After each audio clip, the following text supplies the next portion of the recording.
That creek is our drainage solution, not your private water feature, Karen sneered, her voice a grating mix of condescension and absolute certainty.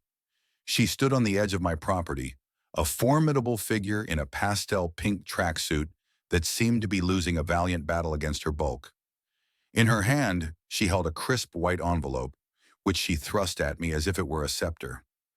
You'll learn that this community's needs outweigh your little patch of dirt. I took the envelope, my fingers numb not from the chilly autumn air, but from a cold, rising fury. Inside was a finely printed notice from the Serenity Springs Homeowners Association, levying a $500 fine for unapproved landscaping modifications.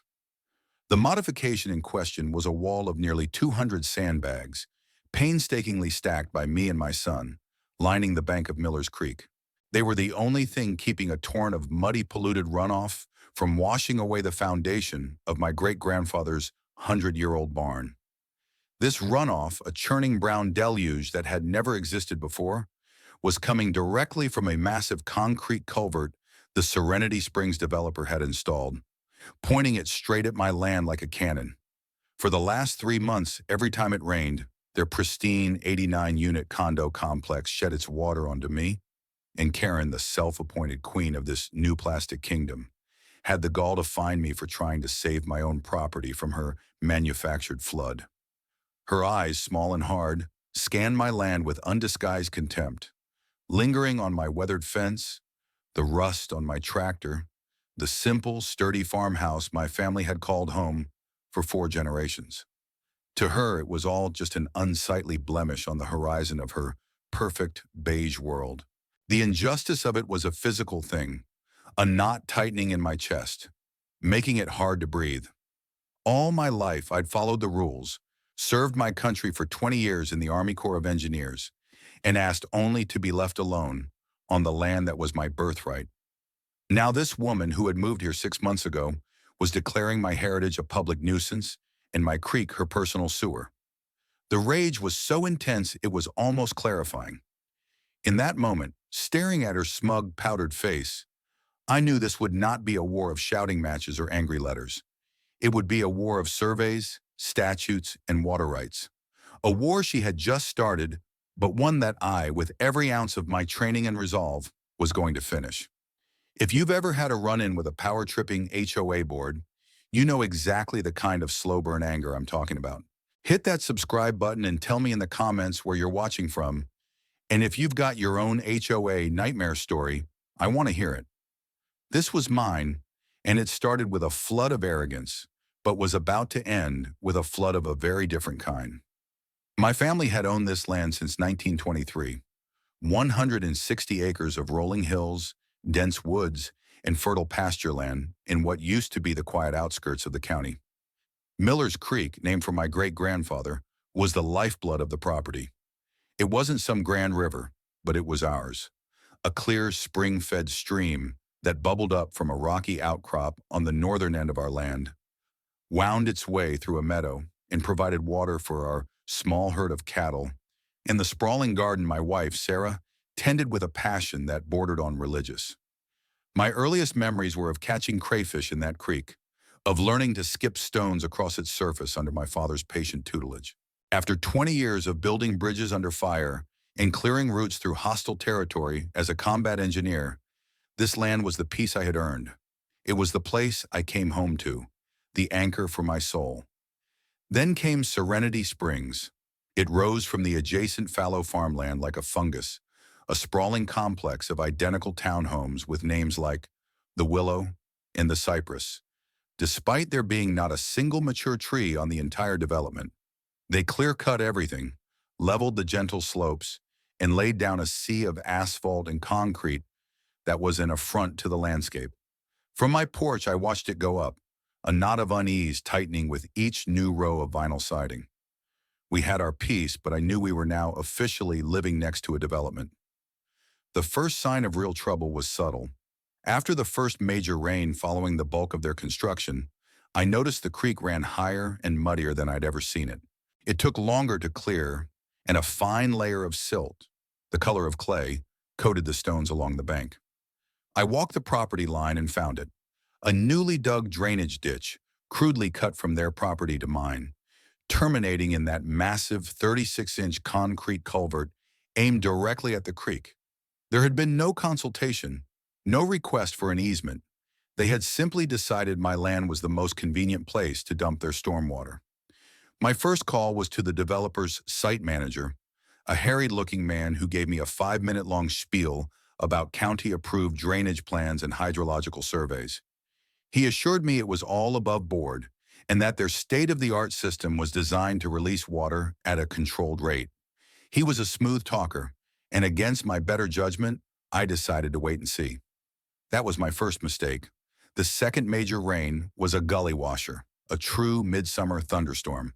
Sarah and I stood on the back porch and watched in horror as a brown tidal wave erupted from the culvert, overwhelming the creek banks in minutes.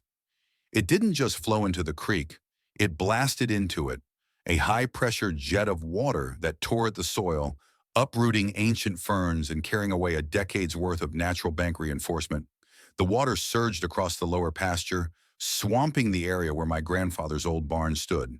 That's when I started buying sandbags. The day after the confrontation with Karen, the fine clutched in my hand like a declaration of war, I shifted from landowner to combat engineer. The first phase of any operation is reconnaissance and intelligence gathering. The enemy had declared her intentions and revealed her primary weapon, bureaucratic aggression. My battlefield was no longer just the eroding creek bank, but the labyrinthine world of county codes, development permits, and HOA bylaws. My first action was to pay the $500 fine. It was galling, a bitter pill to swallow. But I knew from my time in the military that you don't start a fight by losing the first, simplest battle. I paid it online that very afternoon, and in the memo line, I wrote, "Paid under protest to mitigate further baseless harassment." It was a small, symbolic act, but it was the first entry in my log of this conflict. Next, I began my documentation in earnest. I mounted 3 weatherproof, high-definition trail cameras on trees overlooking the creek and the culvert.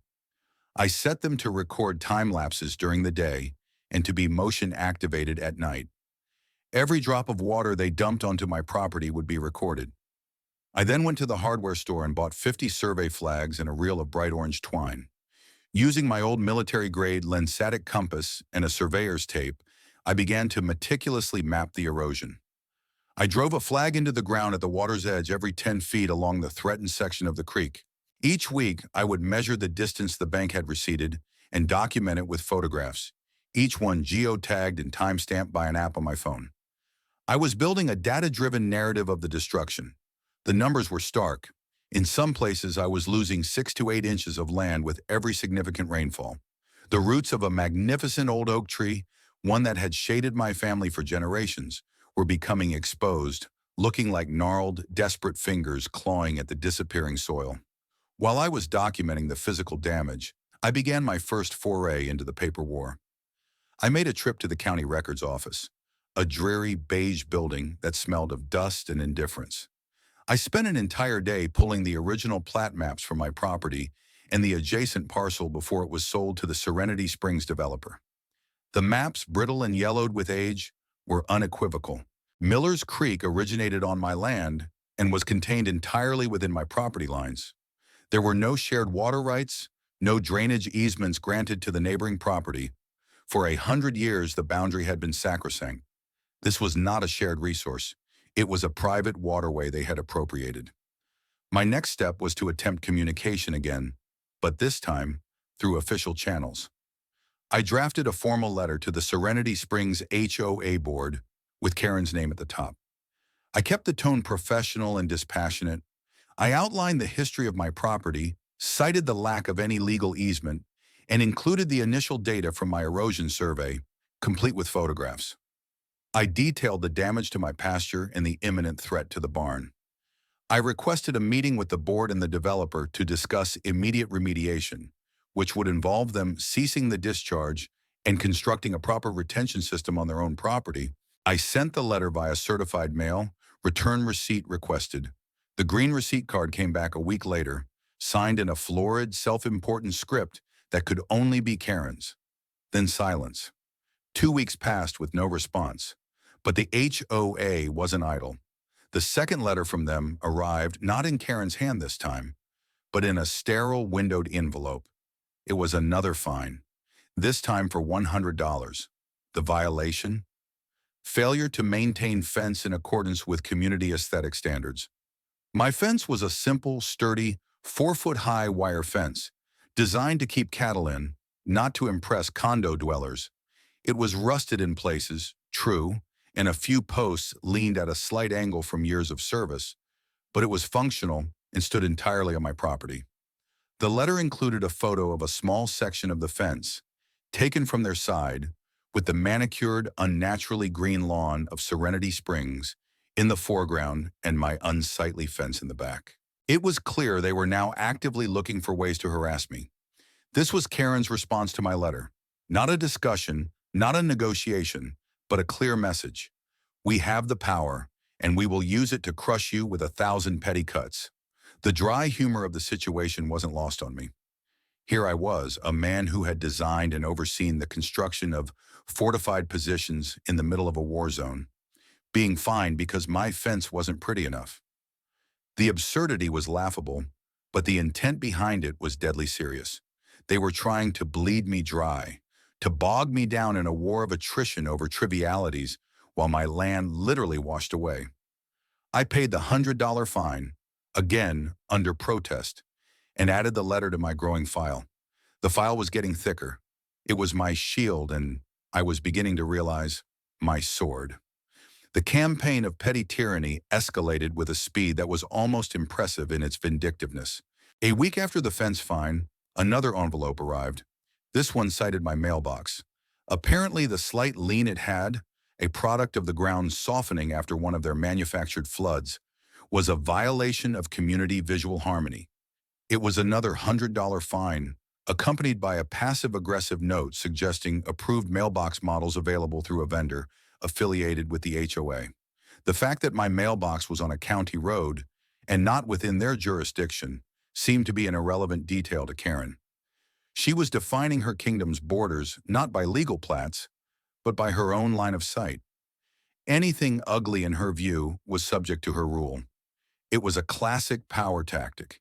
Expand your authority by simply acting like you have it, and wait for someone to call your bluff. I filed the notice away with the others, but I didn't pay this one. My quiet protest was escalating too. The real blow came a few days later, not from a letter but from a county code enforcement vehicle pulling up my long gravel driveway. A man in a crisp uniform looking deeply uncomfortable got out of the truck holding a clipboard. Karen was with him, standing just on the edge of the county road, not daring to step onto my property, but observing the proceedings with an expression of triumphant satisfaction. She had a small, yapping dog on a leash that seemed to share her general disposition. The officer, a man named Miller, no relation ironically, explained that a complaint had been filed regarding unpermitted commercial activity and potential environmental hazards on my property. Karen, from her perch on the road, chimed in, her voice carrying easily across the distance. He runs a dirty farm. The smell, the runoff from his animals, it's unsanitary and it's affecting our property values. My dirty farm consisted of a dozen cattle, a flock of chickens, and Sarah's organic vegetable garden. The land had been agricultural for a century. The notion that my small operation was an environmental hazard compared to the torrent of chemical-laden runoff pouring from their 40 acres of asphalt and manicured lawns was a level of hypocrisy so profound it was almost breathtaking. The officer was polite but firm. He had to inspect the property based on the official complaint. I walked with him, my jaw tight. I showed him the cattle pasture, which was well maintained. I showed him the manure composting area, which was contained, set far back from the creek, and followed all county agricultural guidelines. I showed him my fuel and chemical storage in the barn, all properly secured and labeled, a habit drilled into me by 20 years of military safety protocols. Officer Miller was thorough. He took notes, he asked questions, and the longer he was there, the more the tension in his shoulders seemed to ease. He was a professional, not a pawn, and he could clearly see what was going on. As we walked back toward his truck, he gestured toward the sandbag wall. Heard about the trouble you're having with the drainage, he said, his voice low. The complaint mentioned you were building an unpermitted dam. I explained the situation, the sheer volume of water, the erosion, the threat to the barn. I showed him the high water marks on the barn's foundation. He shook his head slowly. I can see what you're doing here, he said. You're just trying to protect your property. Off the record, you need to watch your back. This HOA president, she's made calls to every department in the county. Zoning, health, public works. She's trying to find anything that will stick. He closed his notepad. As for this complaint, it's baseless. I'll be filing my report as such. Have a good day, sir. As he drove away, Karen's face was a thundercloud. Her attempt to use the county as her personal attack dog had failed, and she had been forced to witness it. But I knew this wouldn't deter her. It would only make her more determined, more vicious. The public failure would fuel her private rage. That night, I couldn't sleep. The constant barrage was taking its toll. It wasn't just the fight for the land anymore. It was a fight for my peace of mind. Every car that drove by, I wondered if it was someone from the HOA taking pictures. Every official-looking envelope in the mail sparked a jolt of anxiety. This was psychological warfare, and Karen was a surprisingly effective commander. I sat at my desk, the file of fines, letters, and photos spread out before me. It felt like I was defending a siege on all fronts. I was documenting, I was resisting, but I was still on the defensive. It was time to go on the offensive. I picked up the phone and called a number I hadn't dialed in years. Dave, it's John. Yeah, it's been a while. Listen, I've got a situation here. It's about water, and a whole lot of it going where it shouldn't. I need your eyes on something.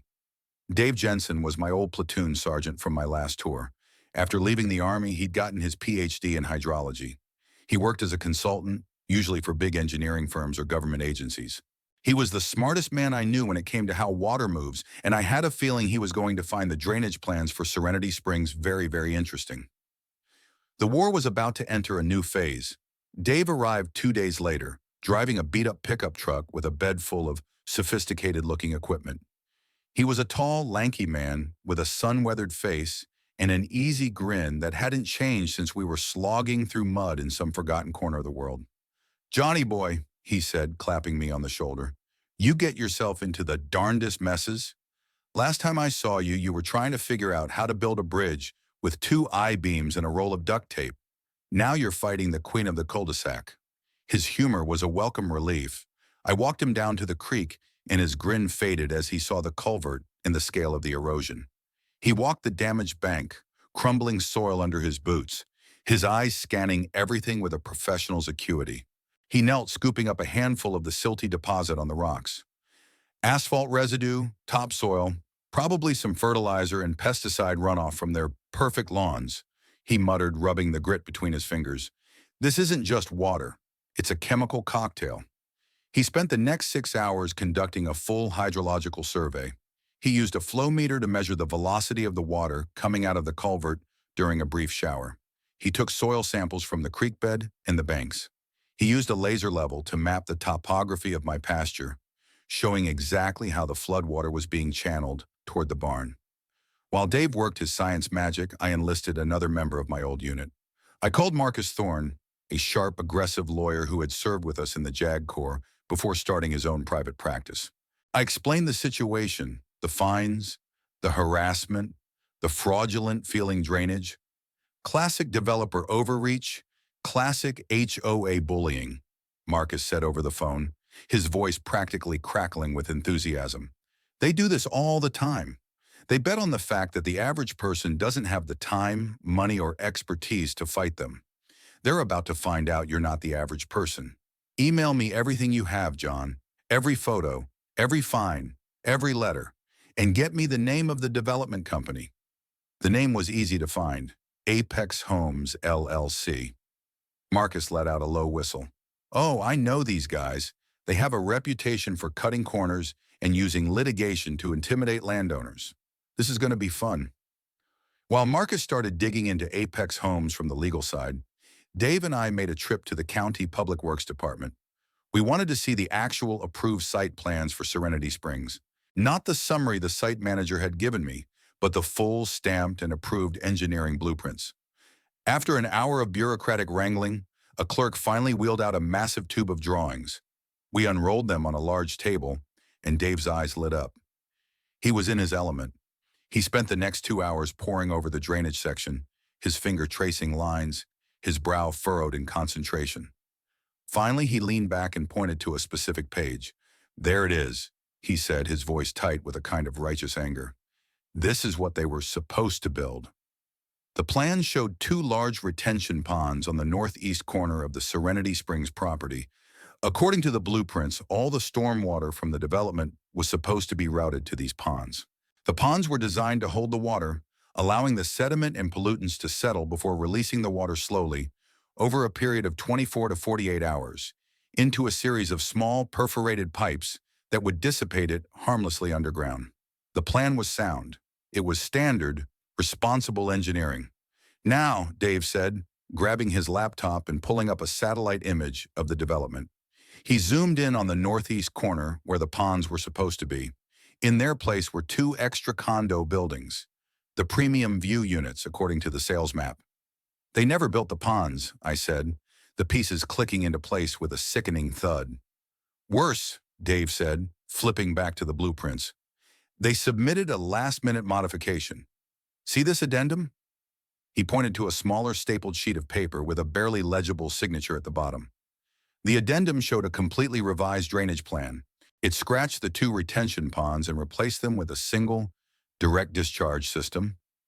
The culvert currently aimed at my property. They claimed this was a more efficient, ecologically friendly solution, Dave read from the notes, his voice dripping with sarcasm. They argued that discharging into an existing natural waterway was better than creating artificial ponds. They sold the county on the idea that your creek could handle the volume. "But it can't," I stated. "Not even close. My creek's flow rate is maybe 1/10 of what they're dumping on me during a storm." "I know," Dave said, "and so did they. Or at least any competent engineer would have known. The calculations here," he tapped the addendum, "are a work of fiction. They've used a rainfall coefficient for desert soil and underestimated the impervious surface area by about 50%. This isn't just negligence. John, this is fraud. They lied on an official permit application, and someone at the county signed off on it. The signature belonged to a senior county inspector who, as Marcus would later discover, had retired to a very nice beachfront property just 2 months after approving this modification. The picture was now crystal clear. This wasn't a mistake. It was a deliberate, calculated decision by Apex Homes to save millions on building retention ponds by sacrificing my land, and they had found a corrupt official to help them do it. Karen wasn't just a petty tyrant. She was the willing enforcer of a multi-million-dollar fraud, using the HOA's power to silence the one person who was bearing the cost. My anger, which had been a hot, burning rage, now cooled into something much harder and more dangerous: purpose. They had left a paper trail, and I was going to follow it all the way to the end. The discovery of the fraudulent permit changed the entire dynamic of the fight. It was no longer just my word against Karen's. It was a verifiable, documented conspiracy to defraud the county and destroy my property for profit. But Marcus cautioned me against immediate legal action. "A lawsuit is a bazooka," he said during a conference call with me and Dave. "It's loud, it's expensive, and if you miss, you're left with nothing. We have the evidence, but Apex Homes has a team of corporate lawyers who are masters at bearing lawsuits and motions and delays for years. We need to build a coalition first. A single landowner is a nuisance. A group of angry citizens is a political problem they can't ignore." He was right. I had been so focused on my own battle that I hadn't considered who else was in the line of fire. It was time to expand the operation. My first move was to reach out to the other longtime residents whose properties bordered the Serenity Springs monstrosity. There was the Collins family, an elderly couple who had a small horse farm to the south of me, and the Garzas, a young family who had bought a 5-acre wooded plot a few years back. I invited them over for coffee, not at my house, but at a neutral location, a small diner in the nearby town. I laid out my file on the table: the photos of the erosion, the stack of fines from the HOA, the blueprints Dave and I had uncovered. Before I was even halfway through my explanation, Mr. Collins was nodding grimly. "We've been getting letters too," he said, his voice raspy with age. "They say our barn needs a new coat of paint, that the light from our security lamp is causing light pollution for their residents. Our family has used that barn for 50 years, and now this woman is telling us it's an eyesore." The Garzas had their own story. The developer had clear-cut right up to their property line, removing a buffer of trees that had once provided privacy and a sound barrier. "Now we get to listen to their pool parties all summer," Mrs. Garza said, her frustration evident. "And we've had their residents wander onto our land, telling us our kids' treehouse is unattractive and should be taken down." It was the same pattern. Karen, acting as the tip of the spear for the development's interests, was systematically trying to bully and control every adjacent landowner, creating a sterile buffer zone for her perfect community. We were all in the same boat. By the end of our meeting, we had formed an informal landowners alliance. We agreed to pool our resources, share information, and present a united front. The next target, and the more difficult one, was to find allies inside Serenity Springs itself. These people were my antagonists in a way, the beneficiaries of the system that was hurting me. But Marcus's words echoed in my head. A political problem. The best way to create a political problem for an HOA board is to turn its own members against it. I needed an inside source. My opportunity came unexpectedly. I was at the local hardware store picking up more sandbags when I saw a man in his late 30s, wearing a Serenity Springs polo shirt, staring helplessly at a display of sump pumps. He looked exhausted and defeated. On a hunch, I walked over. "Basement flooding?" I asked casually. He jumped, startled. "Yeah," he sighed. "It's the third time this year. We're in one of the new units, the ones they built last. The builder said it was just settling. But every time we get a heavy rain, we get a foot of water in the finished basement." "The ones in the northeast corner?" I asked, keeping my voice level. His eyes widened. "Yeah. How did you know?" "I'm your neighbor," I said, extending a hand. "John Miller. I live on the other side of the creek." Recognition dawned on his face, followed by suspicion. "You're the farmer Karen is always complaining about in the HOA newsletter." "I'm the one she's flooding," I corrected him gently. I spent the next 20 minutes in the plumbing aisle explaining my situation. I showed him the photos of the erosion on my phone. I told him about the retention ponds that were never built. And then I showed him the satellite image with his own condo building sitting right where one of the ponds was supposed to be. The man, whose name was Tom, was speechless. He had paid a premium for his unit, sold on the promise of quality construction and beautiful green spaces. Instead, he got a perpetually flooded basement and an HOA that was more concerned with the color of his neighbor's fence than with the structural integrity of his home. "The monthly dues are insane," Tom vented, the floodgates of his own frustration now open. "They're over $400 a month, and for what? So Karen can hire a landscaping company to measure the height of the grass?" We were promised a community pool, walking trails, a clubhouse. The pool is half finished, the trails are just muddy paths, and the clubhouse is a double-wide trailer. Tom became my man on the inside. He was angry, he felt cheated, and he was a member of the community with standing. He quietly began talking to his neighbors, the other families in the newer units, who were also experiencing leaks, cracks in their drywall, and doors that wouldn't close properly, all signs of shifting foundations. He discovered a wellspring of quiet resentment against Karen and Apex Homes. People were afraid to speak up, intimidated by Karen's public shaming tactics at HOA meetings and the threat of fines and liens. We organized a covert meeting at Tom's house. I met with a small group of 6 condo owners. I presented my evidence, and they shared their own stories of shoddy construction and broken promises.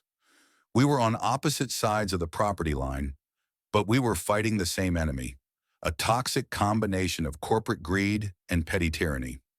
By the end of the night, we had a plan. They would start formally documenting their own issues, filing official complaints with the HOA board and the builder, creating their own paper trail. They would request copies of the HOA's financials and the minutes from the board meetings where the drainage solution was approved.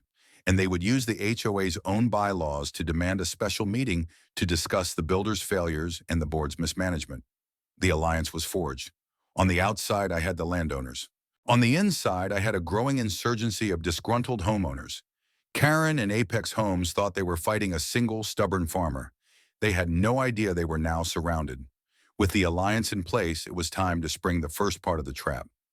Marcus drafted a formal, comprehensive cease and desist letter. This was no simple request. It was a legal broadside. It was addressed to Karen, the entire Serenity Springs HOA board, and the CEO of Apex Homes, LLC. The letter was a masterpiece of legal prose, 20 pages long, detailing every aspect of our case. It cited the specific county codes they had violated, the fraudulent nature of their drainage permit addendum, and the extent of the damages to my property, complete with a preliminary estimate from a professional land restoration company that ran into the six figures. It included sworn affidavits from me, Dave the hydrologist, and even Mr. Collins from the neighboring farm. It gave them a deadline, 30 days to present a fully funded, county-approved plan to completely redesign their stormwater system and cease all discharge onto my property. It also demanded they immediately rescind all fines levied against me and the other members of the Landowners Alliance, calling them what they were, retaliatory and extra-jurisdictional harassment. We sent it via courier to ensure it was hand-delivered to Karen, the board members at their homes, and the corporate headquarters of Apex Homes. I would have paid good money to see Karen's face when she signed for that package. Her response came not in a letter, but in a public performance. Tom, my inside man, gave me a full report of the next monthly HOA meeting.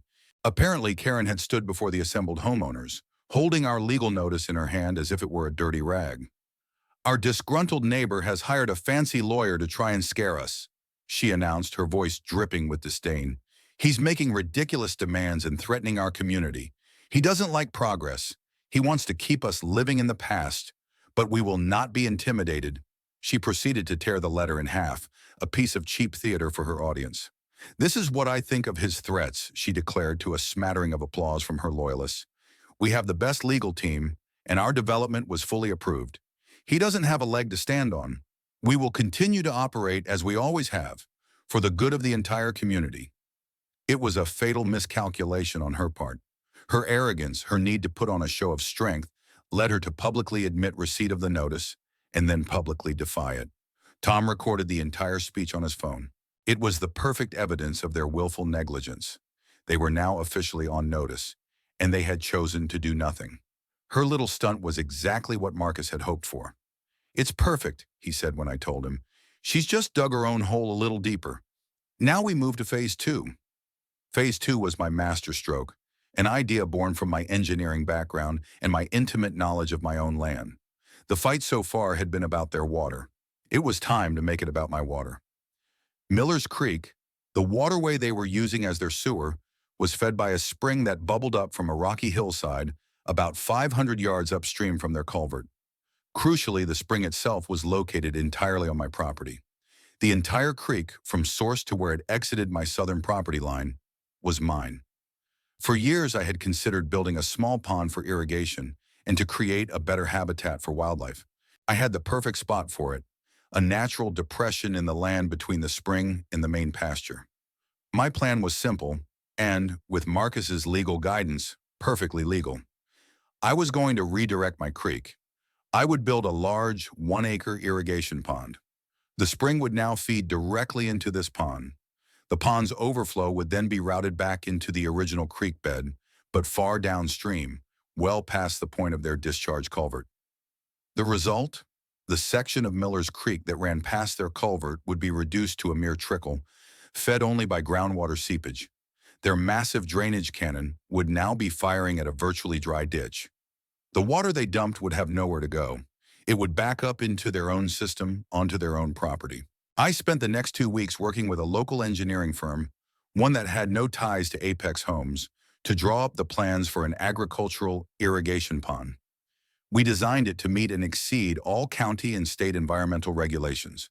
We included sediment controls, wildlife-friendly bank grading, and an emergency spillway. The plans were submitted to the county and the State Department of Environmental Protection. Because it was for agricultural use on private property and didn't impact any public waterways, the permitting process was surprisingly straightforward.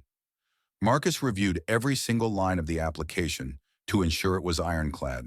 3 weeks later, a thick envelope arrived from the county. My permits were approved. While Karen was busy sending out newsletters about the importance of beige-colored mailboxes, I was quietly assembling the tools for her demise. I had a legally approved plan, a fleet of heavy machinery on standby from a trusted local contractor, and a weather forecast that was predicting a week of heavy autumn rain in 10 days. The trap was set. The bait was taken. Now all I had to do was wait for the right moment to spring it. The day the permits were approved, a quiet but profound sense of calm settled over me. The anger and anxiety that had been my constant companions for months were replaced by a cold, clear focus. This was the part of the operation I understood best: execution. I called my contractor, a man named Hank, whose family had been working this county's land for as long as mine had. He knew the soil, he knew the water, and he hated big developers with a passion. "Hank," I said, "I've got a job for you. It's time to dig a pond." 2 days later, a convoy of heavy machinery rumbled up my driveway. A massive excavator, a bulldozer, and 2 dump trucks. It was a beautiful sight. Hank's crew was professional and efficient. They started at the spring, carefully clearing the area and beginning the excavation for the new channel that would divert the water. Karen must have seen the equipment from her kingdom of beige, because my phone started ringing. It was an unknown number. I let it go to voicemail. A minute later, a text message popped up. "What is all that equipment for? You are not authorized to do any major construction. You will be hearing from our lawyer." I saved a screenshot of the message and sent it to Marcus. "Classic," he texted back. "Let her stew. Don't respond." For the next 4 days, Hank's team worked from sunup to sundown. They were artists with their machines. The excavator's bucket moved with a surgeon's precision, carving the new path for the creek, shaping the gentle slopes of the future pond. The bulldozer cleared the basin of the pond, piling the rich topsoil to be redistributed later. It was a symphony of diesel engines and methodical progress. We were literally reshaping my corner of the world. On the 5th day, the main channel was complete. The pond was dug, and the final connection to the spring was ready. All that remained was to remove the earthen plug that was keeping the spring water flowing in its original path. But we waited. The weather forecast was holding steady. A major storm system was moving in, predicted to arrive in 2 days and drop 3 to 4 inches of rain.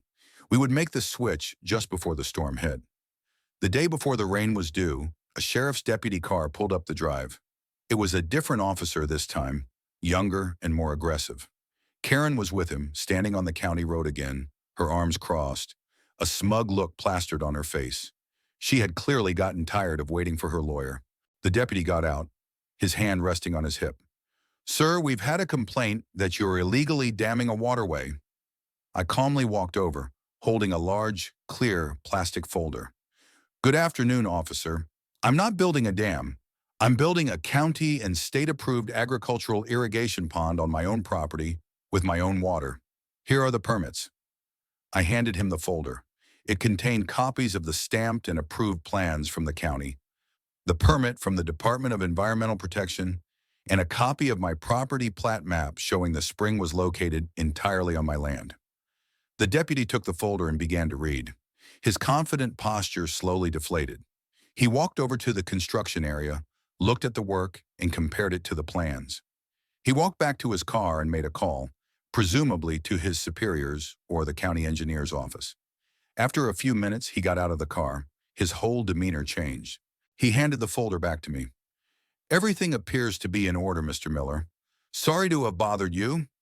He got back in his car and drove away, leaving Karen standing alone on the side of the road, her smug expression replaced by one of utter confusion. She had fired her best shot, and it had bounced off harmlessly. She couldn't comprehend a world where her authority wasn't absolute, where a piece of paper could be more powerful than her will.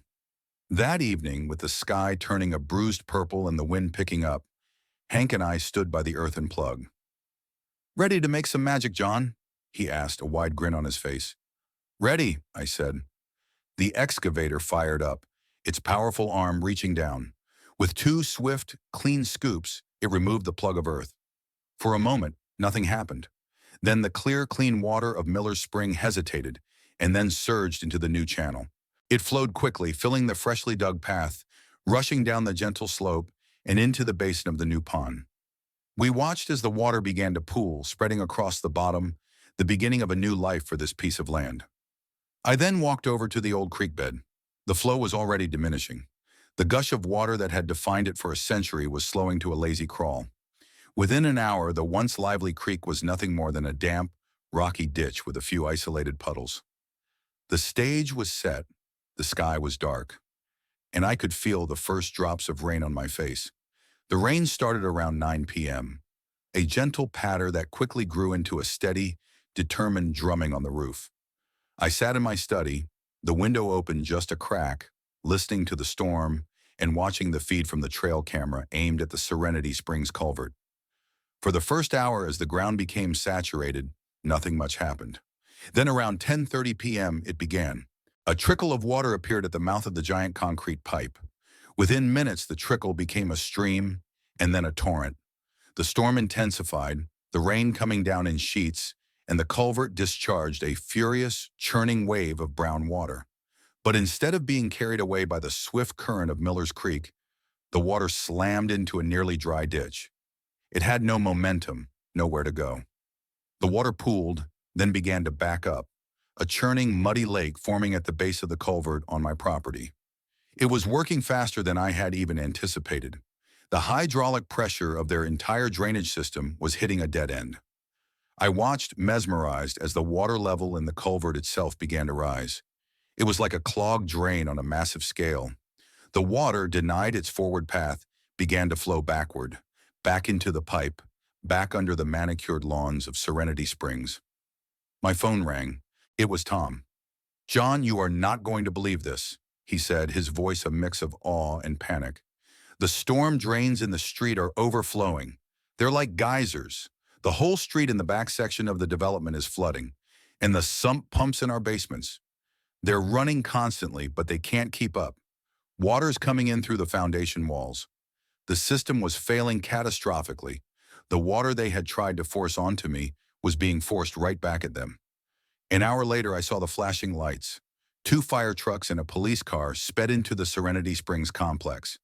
Through my binoculars, I could see them deploying portable pumps, trying to clear the flooded streets, but it was a losing battle. The rain was still coming down hard, and the source of the flood, their own drainage system, was relentless. Then at the stroke of midnight, the main event. A car screeched to a halt at the end of my driveway. Karen burst out, not even bothering with a coat, her pink tracksuit soaked and clinging to her. She was followed by 2 police officers, the same young, aggressive one from before, and his older, more seasoned partner. Karen was hysterical. She ran onto my property, violating her own self-imposed boundary, and began screaming, her voice barely audible over the roar of the storm. "You did this! You sabotaged our drainage!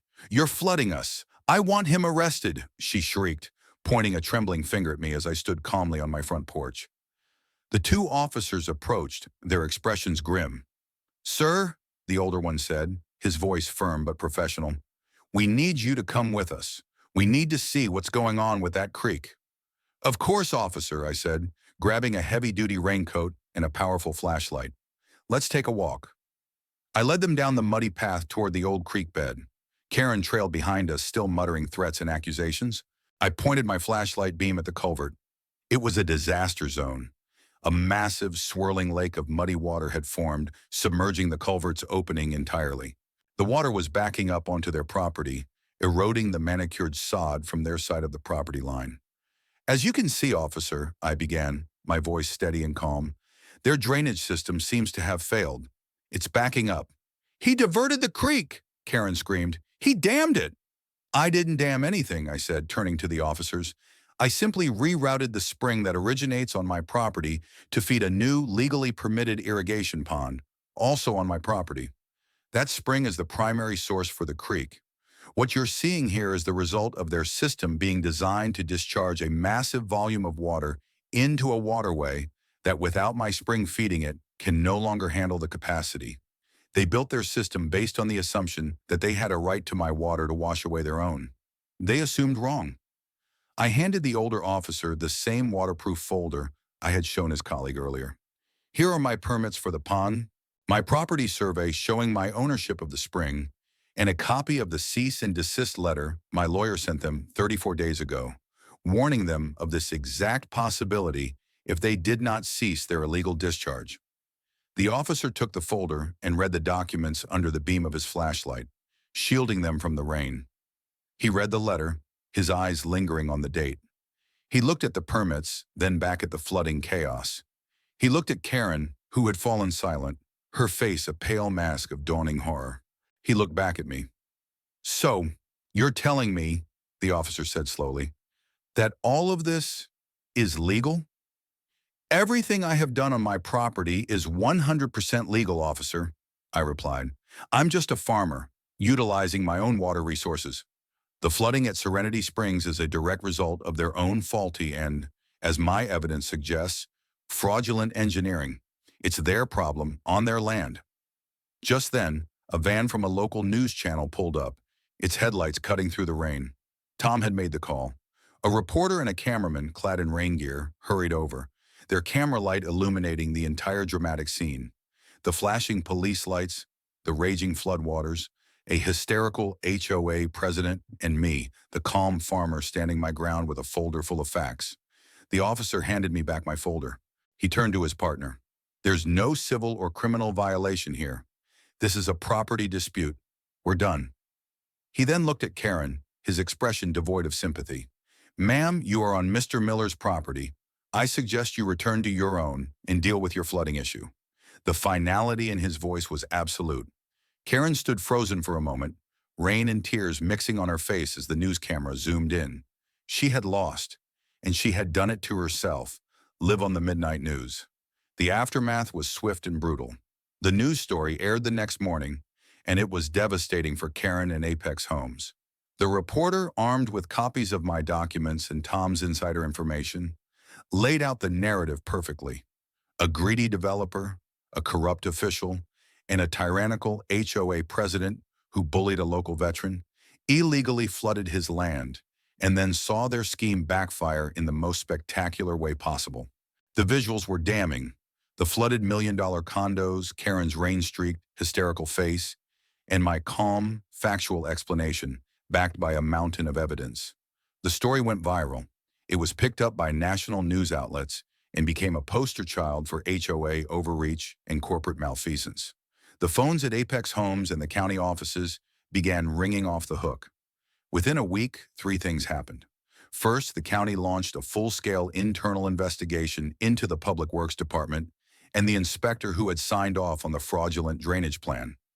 He was quickly found to have accepted what was euphemistically called a consulting fee from a shell corporation owned by Apex Homes. Criminal charges were imminent. Second, Apex Homes was hit with a massive class action lawsuit filed by Marcus on behalf of Tom and nearly 40 other Serenity Springs homeowners. The suit alleged fraud, negligence, and breach of contract, citing the shoddy construction, the perpetually flooding basements, and the cracking foundations caused by the unstable, waterlogged ground their homes were built on. The developers' lawyers, who had been so eager to intimidate me, were now facing a multi-million-dollar legal nightmare from their own customers. Third, and perhaps most satisfyingly, was the fall of Queen Karen. The residents of Serenity Springs, now emboldened by the public exposure and armed with the knowledge of her complicity, called for an emergency HOA meeting. It was held in the double-wide trailer that served as their clubhouse, and Tom told me it was standing room only. The atmosphere was mutinous. Karen tried to regain control, to spin the narrative, to blame me one last time. She stood at the front of the room, her voice shaking, and began a speech about outside agitators and threats to our community. But no one was listening. Halfway through her second sentence, a homeowner stood up and shouted, "Resign!" Then another and another. The chant grew until it filled the small room. "Resign, resign, resign." Karen stood there, her face ashen, her reign of terror evaporating before her eyes. The board, seeing the writing on the wall, quickly moved to vote her out as president. The motion passed unanimously. She was stripped of her power, publicly humiliated by the very people she had sought to rule. She reportedly sold her condo at a significant loss and moved away within a month. I never saw her again. The resolution to my own problem took longer, but was just as decisive.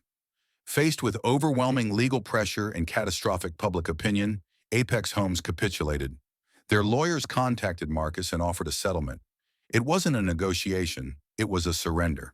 They agreed to pay for the complete restoration of my land, a project that cost nearly $250,000. They hired a team of environmental engineers, personally vetted by Dave, to repair the eroded creek banks, replant the native vegetation, and reinforce the soil. They also paid me a substantial private settlement for the damages to my property and the months of harassment I had endured. Most importantly, they were forced to do what they should have done in the first place. They spent over $2 million to tear out their failed drainage system and build a proper one, complete with 2 massive, state-of-the-art retention ponds on their own property, which required them to buy back and demolish 4 of their own brand-new condos. Justice, it turned out, was expensive. Today, a year later, the peace has returned to my land, but it's a new kind of peace. It's not the quiet, solitary peace of before, but a stronger, more resilient peace, forged in conflict and shared with a community. My new pond is thriving.